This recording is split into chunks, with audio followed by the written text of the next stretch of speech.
Всички седим вкъщи. Никой не смее да излезе, защото Рончо напада. Няма го сега. Понякога отива при другото куче Аляска и там стои нея закача. И тогава почиваме.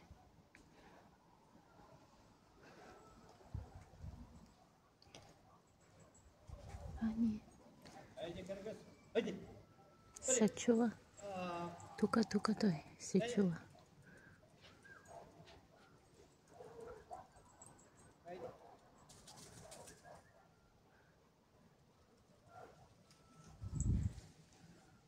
И Рончо се чува някъде тук.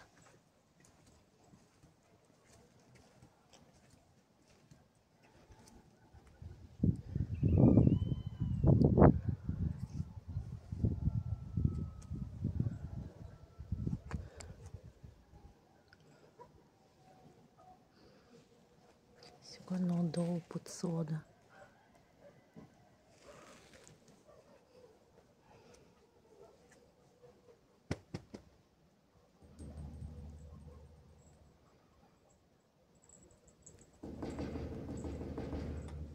Ето там. Ето. Той за телхата. За телхата. Ето бяга.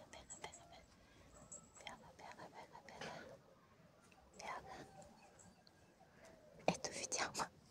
Вече винаги гледа нагоре. Защото знае, че оттам може да излезе някой.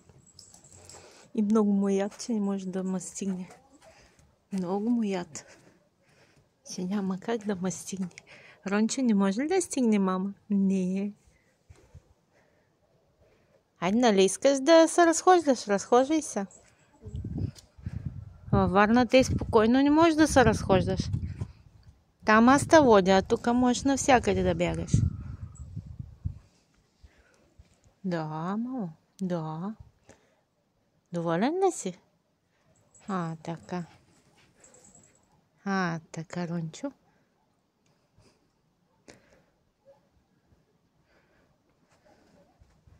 Айде отивай при Аляска, айде отивай. Аляска те чака. И тя горката вече писна от него. Той е нападан, направо отива на главата й. Съкатери по главата й. Накрая как му разръмжи и той бяга тук пак. Така. Рони знае да лай. Знае, да. Рони много лай. С кем ти иска да ме напада? Не става, Рони? Аз съм се скрила.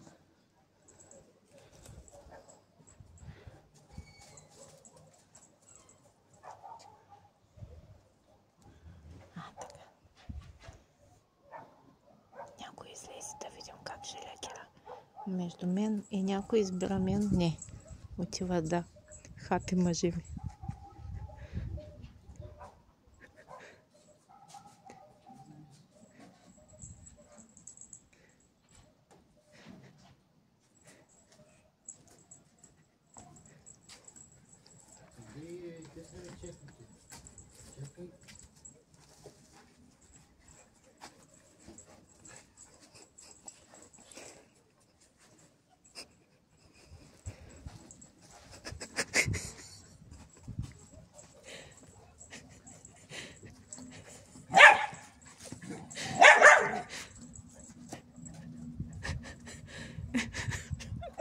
Добре, че не съм аз.